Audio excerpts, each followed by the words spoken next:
जय श्री कृष्ण। राधे राधे फ्रेंड्स, आप सब कैसे हो? आशा करती हूँ कि आप सब स्वस्थ होंगे, मजे में होंगे। तो फ्रेंड्स, आज बात करते हैं सुकून की, जो कि हर इंसान को चाहिए होता है ज़िंदगी में। पर पता है सुकून कहाँ मिलता है? सुकून मिलता है अपने घर में, और उस घर में जहाँ पे लोग एक दूसरे से ईर्ष्या नहीं करें, एक दूसरे से झूठ नहीं बोलें, एक दूसरे से चालाकी नहीं करें और हमेशा एक दूसरे से प्रेम करते रहें।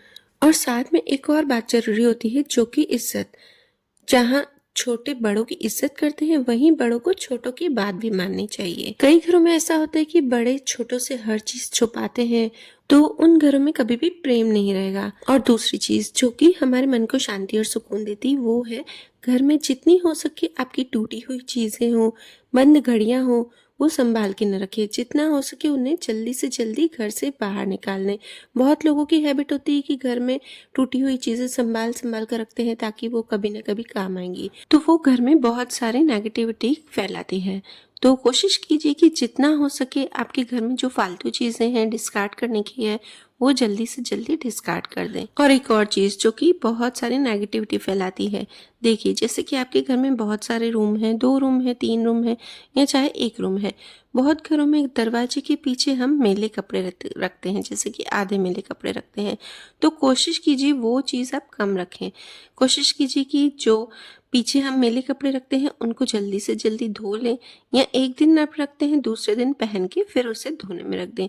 जितने ज़्यादा मैले कपड़े अपने घर में रहेंगे ना, तो वो ज़्यादा आपके घर में नेगेटिविटी ज़रूर फैलाएंगे। चलिए अब बात करती हूँ घर के एंट्रेंस में ही जूते रखने। देखिए जैसे मेरे यहाँ पर रात को सब जने जैसे ही बाहर से आते हैं ना, तो इस तरह से पूरे शूज़ ये सब फैला के रख देते हैं एंट्रेंस के अंदर आते ही। तो आप कोशिश कीजिए इसे ले लीजिए। देखिए हम कितना भी बोलें सबको कि आप यहाँ पे नहीं रखिए नहीं रखिए, पर वो ज़रूर से रखेंगे। पर नेगेटिविटी ये चीज़ बहुत फैलाती है। तो मैं तो उठते ही सबसे पहले जब भी डस्टिंग करती हूँ, तो ये सारे शूज़ ये सब शूज़ रैक में रख देती हूँ। हमारा शूज़ रैक घर के अंदर है, तो हम अंदर ही साइड में रख देते हैं और ये बंद हो जाता है। कई घरों में शूज़ रैक बाहर होता है, तो वो ज़्यादा बेटर रहता है। तो आप उस ज़रूर से उसके अंदर रख दीजिए। और ऐसा भी नहीं कि घर के बाहर है शूज़ रैक, तो आप बाहर ही पूरे जूते चप्पलें फैला के रखें। वो शूज़ रैक के अंदर ही होने चाहिए। तो बस फ्रेंड्स, रिश्तों के बीच सामंजस्य तालमेल हो और घर में साफ सफाई बनी रहे, तो आपके मन को एकदम सुकून और शांति मिलती है, और उस घर में हमेशा लक्ष्मी का वास होता है। चलिए फ्रेंड्स, तो अब बढ़ते हैं डेली रूटीन की तरफ। तो सुबह को मैं उठ गई थी 4:30 बजे, और उठते ही मैंने अपना जो टाइम अपने आप को थोड़ा सा दिया, जैसे कि योगा, मेडिटेशन, गर्म पानी पीना, ये सब चीज़ करके। और उसके बाद मैंने थोड़ी सी हॉल की डस्टिंग कर दी थी, क्योंकि आज मुझे जो ब्रेकफास्ट था वो ईजी बनाना था, तो मेरे पास अभी भी काफ़ी टाइम था बनाने में, तो इसलिए मैंने पहले डस्टिंग कर दी हॉल की। और उसके बाद आ गई हूँ अब बच्चों का लंच बॉक्स बनाने। और बच्चों के लंच बॉक्स में मैं बनाने जा रही हूँ आज हांडवा। अब ये हांडवा तो नहीं कह सकती, क्योंकि जो मेन हांडवा बनता है ना गुजराती डिश, वो बनती है दाल और चावल से। और आज जो मैं ये ब्रेकफास्ट बनाने जा रही हूँ वो है सूजी से। तो जैसे कि मैं सूजी से अप्पे बनाती हूँ ना, वैसे ही ये बड़े शेप में बनाऊंगी, मतलब कि जो बड़ा फ्राइंग पैन है, ताकि सबके जल्दी जल्दी बन जाए। और देखिए इस बीच मुझे काफ़ी टाइम मिल गया था, तो मैंने यहाँ पर जो सब्जी बनाऊंगी आज, मतलब पनीर की भुर्जी आज मैं बनाने वाली हूँ, तो उसकी भी मैंने तैयारी कर ली है। और अभी टाइम हो रहा है 6, तो 6 बजे तक मेरा काफ़ी काम हो गया है। और साथ में बच्चों को ही मुझे देना था काढ़ा, तो बस साथ में मैं काढ़ा भी रख दूंगी। और कोशिश करूंगी कि मैं सब्जी भी जल्दी बना दूं, क्योंकि सारी तैयारी हो गई है। फ्रेंड्स, जितना हो सके सुबह सुबह अगर किचन का काम निपट जाए ना, तो ऐसा लगता है कि दूसरा हम काम एक्स्ट्रा जो होता है वो कर सकते हैं। तो मैं तो भाई यही कोशिश करती हूँ कि किचन का मैं जल्दी निपटा दूँ। तो देखिए यहाँ पे मैंने रख दिया है काढ़ा बनाना, और दूसरी तरफ मैंने यहाँ पर जो अप्पे हैं, जो कि हांडवा है, वो रख दिया है। और यहाँ पे ये पानी भरने के लिए रखा है पीछे। तो इसमें क्या होता है ना कि थोड़ा सा पानी जो है वो वेस्ट जाता है मशीन का, तो वो पहले मैं जाने दूंगी, उसके बाद में पानी भरने रख दूंगी। और आज मुझे बाबू के लिए बनाने हैं लड्डू, तो साथ में मैं लड्डू की भी तैयारी कर रही हूँ।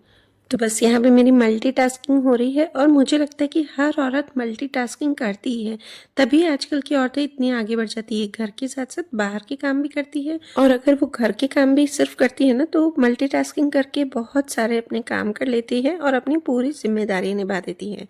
तो बस मैं यहाँ पे बाबू के लड्डू के लिए घी में डाला है आटा, सूजी और बेसन ये तीनों डाल के और इसे मैं साथ में भूनती भी जाऊँगी। और साथ में आज पनीर की भुर्जी भी बना रही हूँ फ्रेंड्स। तो पनीर की भुर्जी के लिए थोड़ा सा पनीर मेरे लिए पड़ा था और थोड़ा मुझे और भी बनाना था। तो बस यहाँ पे मैंने साइड में दूध को भी रख दिया है। तो बस इससे मैं फाड़ दूँगी दूध को और यहाँ से पनीर बना दूँगी। तो यहाँ पे मेरा साथ में पनीर भी बन गया है। काफ़ी सारा मेरे पास पनीर पड़ा ही था, पर थोड़ा मुझे लग रहा था कि और ज़रूरत होगी। और साथ में ये देखिए ध्रुव के जो लड्डू बना रही हूँ ना, तो उसके लिए मुझे ड्राई फ्रूट्स जो है वो उसका पाउडर बना के डालना था। तो वो भी मैं हॉल में ग्राइंड करके आई हूँ, क्योंकि आपको पता ही है कि फिर बाबू को आवाज़ आ जाएगी तो फिर वो उठ जाएगा, इसलिए मैं हॉल में ही इसे ग्राइंड करती हूँ। और देखिए यहाँ पे मेरा ये जो हैंडवेव का है वो बन गया है और इतना अच्छा बनता है ना, इतना क्रिस्पी बनता है, तो बच्चों को पसंद भी आता है। और मैं कोशिश यही करती हूँ कि बच्चों को जो सुबह का ब्रेकफास्ट चाहे वो एकदम हेल्दी चाहे। तो आजकल वेजीज़ भी बहुत सारी आ रही हैं, तो इसमें मैंने ढेर सारी वेजीज़ डाल दी है। और ये भी कोशिश करती हूँ कि जब भी मैं नाश्ता, खाना, ब्रेकफास्ट बनाऊँ ना बच्चों का, तो साथ ही साथ में भजन चलाती जाऊँ या भजन गुनगुनाती जाऊँ। ताकि ज़रूरी नहीं है, देखिए अगर हम हेल्दी चीज़ें खिलाते भी हैं ना और उनमें नेगेटिविटी हो ना, तो वो भी बच्चों को काफ़ी इफ़ेक्ट करती है या हम सबको इफ़ेक्ट करती है। तो कोशिश कीजिए सुबह अच्छा-अच्छा सुनिए, अच्छा-अच्छा बोलिए, ताकि जो हम खाएँ उसमें वो चीज़ जाए, मतलब पॉजिटिविटी जाए। तो बस यहाँ पे मैं आ गई थी अब रूम में और यहाँ पे बस बच्चों की चोटी करूँगी, मतलब सिर्फ़ अनन्या की ही करती हूँ। दृष्टि तो बड़ी होगी, वो सिर्फ़ पोनी ही करके जाती है। उनके स्कूल में, मतलब उनकी क्लास में कोई भी चोटी नहीं बना के आता है। और बस यहाँ पे उसको चोटी करके आई और अब ध्रुव के लड्डू की तैयारी। तो अनन्या चली चुकी है और अब बस दृष्टि का जाना बाकी था। दृष्टि थोड़ी देर बाद ही जाती है। तो उसके बाद बस आ गई हूँ फिर से किचन में।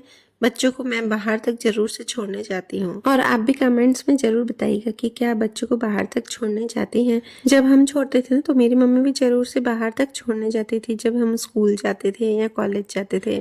तो बस मैं यहाँ पर कपड़े भी निकाल के आ गई थी। मैंने सोचा चलो पहले नहा के आती हूँ, फिर पता नहीं क्यों दिमाग में ऐसा हो कि चलो पहले सब्जी बना देते हैं, क्योंकि लड्डू भी बन गए थे ध्रुव के। तो यहाँ पर मैं अब सब्जी बनाने स्टार्ट कर रही हूँ, बहुत ईज़ी, क्योंकि मैंने सोचा तैयारी हो गई तो चलो पहले अब बना ही लेते हैं। तो मैंने ऑयल में थोड़े से खड़े मसाले डाल दिए, लहसुन अदरक की पेस्ट डाल दी और चॉप किए हुए प्याज डाल दिए। बस उसको भून के लाइट पिंक करके और उसके बाद मैंने डाल दी है टोमेटो प्यूरी। और पता है मुझे ये पनीर की जो भुर्जी होती है ना, वो इतनी ईजी लगती है ना, क्योंकि ज़्यादा कटिंग चॉपिंग नहीं होती और जो प्याज होता है वो तो मैं चॉपर में ही कर लेती हूँ। तो बस उसके बाद बीच बीच में जब तक टमाटर भून रहा था ना, तब तक मैंने यहाँ पर थोड़े से जो बर्तन थे सुबह वाले जो होते हैं ना चाय वाय के, तो वो मैं थोड़े से धो लेती हूँ। ज़्यादा कुछ नहीं, पर जैसे उस शॉप पे ले जाते हैं छोटा सा लंच बॉक्स, ये सब मैं धो लेती हूँ।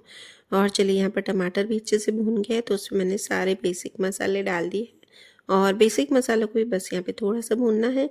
और जो पनीर है वो मैंने ग्रेट करके रख दिया था, तो बस इसे मैं यहाँ पर अच्छे से चला दूँगी और इसको फिर ढक के रख दूँगी 5 से 7 मिनट तक लो फ्लेम पर। तो देखिए बन गई है हमारी यम्मी पनीर की भुर्जी और इतनी इजी लगती है ना, और ये सूखी है पर तो भी बच्चों को बहुत पसंद आती है। तो बस यहाँ पे मैंने धनिया ऊपर से डाल दिया है। अब मैं नहा के आ गई हूँ और अब हो रही है थोड़ा सा तैयार। तैयार में मतलब वही सेम जो सनस्क्रीन होता है, लाइट सी लिपस्टिक होती है और बिंदी होती है। और इसके बाद अब मैं उठाऊंगी कान्हा जी को। आज थोड़ी सी देर हो गई है, अभी बचे हैं 8, तो 8 बजे आज उठा रही हूँ। वैसे भी मैं आजकल 7:30 और 8 के बीच में ही उठाती हूँ, थोड़ा ठंडी का टाइम ना। अब तो खैर काफ़ी ठंड कम हो गई है, पर धीरे धीरे जब एक बार रूटीन चेंज हो जाता है ना, फिर उसको वापस से चेंज करने में टाइम लगता है। तो बस यहाँ पे मैं उठा रही हूँ कान्हा जी को। और अगर मुझसे कुछ गलती हो जाती है ना कि कान्हा जी का मैं नियम नहीं कर पाती हूँ या उन्हें टाइम पे नहीं खिला पाती हूँ कभी खाना, तो मैं उनसे काफ़ी माफ़ी मांगती हूँ। और पता है मुझे फिर मन में भी होता है कि मैंने ये नहीं किया, वो नहीं किया। तो बस भगवान, अगर हम गलती करते ना तो माफ़ी अगर मांग लेना भगवान से, तो वो जल्दी माफ़ कर लेते हैं। तो बस उसके बाद मैंने नाम जाप किया मेरा। और यहाँ पे अब बच्चों के रूम की थोड़ी सी डस्टिंग करने आ गई हूँ, क्योंकि मेरा किचन का हो गया है। बस अब मुझे जो हैंडवा है वो रख के ही आ गई हूँ, साथ साथ में मैं वो डालती ही जा रही थी। और सब्जी मेरी कंप्लीट हो गई है और इसके बाद सिर्फ अब मुझे चपातियाँ बनानी थी। तो फिर अभी मेरे पास काफ़ी टाइम था, तो मैंने सोचा कि चलो तब तक बच्चों के रूम की डस्टिंग कर लेती हूँ। और बस यहाँ पे जो मेले कपड़े थे दरवाजे के पीछे काफ़ी सारे लगे हुए बच्चों के मेले कपड़े, जैसे यूनिफॉर्म होती है। उनकी यूनिफॉर्म दो है, एक पीईटी की है और एक दूसरी जो रेगुलर यूनिफॉर्म है। तो कोशिश करती हूँ मैं कि डेली की डेली उनकी यूनिफॉर्म वॉश कर लूँ, मतलब एक दिन वो पहननी पड़ती है और एक दिन वो, तो वो भी वॉश कर लेती हूँ। और ये देखिए पीछे जो भी कपड़े ना, तो मैं कोशिश करूँगी सारे हटा दूँगी। हाँ, अगर ऐसा लगा कि आधे मेले हैं, एक दो तो वो रख देती हूँ, जैसे एक दो टॉप, दोनों के एक एक टॉप पड़ा हो वो। मेरा टारगेट क्या होता है ना कि जब तक बच्चे हैं ना, तो बच्चों का रूम और सारी जो भी है क्लीनिंग हो जाए। तो बच्चे हैं, सिर्फ उनके लिए खाना ये सब देना ही रहता है। और मैं बच्चों को यही सिखाया है कि मैं डाइनिंग टेबल पर खाना रख दूँ तो आप लोग अपने आप ले लो। देखिए अगर हम बच्चों को अभी नहीं सिखाएंगे ना, तो वो बाद में जाके उनको बहुत ही दिक्कत आती है। तो मैंने बच्चों को भी बोल दिया कि जैसे मैं खाना रखूँ तो अपने आप ले लो, क्योंकि परोसा हुआ ही रहता है सब, तो सिर्फ लेना ही होता है। और अगर हम नहीं सिखाएंगे ना बच्चों को, तो उनको ही दिक्कत आएगी, जैसे कि वो बाहर पढ़ने जाएंगे या फिर शादी के बाद। तो इसलिए कोशिश करती हूँ मैं कि बच्चों को यही अभी से ही सिखा दूँ। तो चलिए, इसके बीच में फिर ध्रुव को भूख लग गई थी, तो इसलिए हम दोनों ने बैठ के पहले ब्रेकफास्ट कर लिया। और उसके बाद फिर से मैं आ गई हूँ डस्टिंग में। मेरी डस्टिंग आज थोड़ी सी बाकी थी। और ये स्टडिंग टेबल कभी कभी ऐसे भी मैं क्लीनिंग कर लेती हूँ उसकी एकदम लाइट सी, और कभी कभी ऐसा लगता है कि कुछ देखने का होता है कि जो भी बच्चे ऐसे फालतू चीज़ें रख देते हैं वो फेंकने की होती है, तो वो फेंक देती हूँ। तो बस ध्रुव को पेट भर गया ना, तो वो फिर ज़्यादा तंग नहीं करता, वो बैठा रहता है इधर उधर घूमता रहता है मेरे साथ। और बस ये है उसको कि मेरे आसपास घूमेगा। अगर पापा और इसके ध्रुव के पापा रहेंगे ना और मेरे ससुर जी, तो उनके आसपास घूमेगा, और वो लोग चले जाएंगे तो फिर मेरे आसपास घूमता रहेगा। क्योंकि उनके पास इसलिए जाता है ना कि उसको लगता है कि वो लोग बाहर जाएंगे उसको लेके, और लेके भी जाते हैं पापा डेली। डस्टबिन आप देख रहे थे ना, तो कोशिश करती हूँ ये भी मैं डेली का या एक दो दिन में कचरा फेंकती रहूँ। और जो ये हॉल में मशीन देखते हैं ना, तो बस उसकी स्पेस मैंने यहाँ पर बना के रखी है अपने रूम में। चलिए फ्रेंड्स, तो ये रूम भी कंप्लीट हो गया है, एकदम क्लीन कर दिया है। और वो देखिए वो दवाई की बॉटल पड़ी है, ये भी कपड़ा मेरे हाथ में ही है, क्योंकि मैं इसे धोने जा रही थी।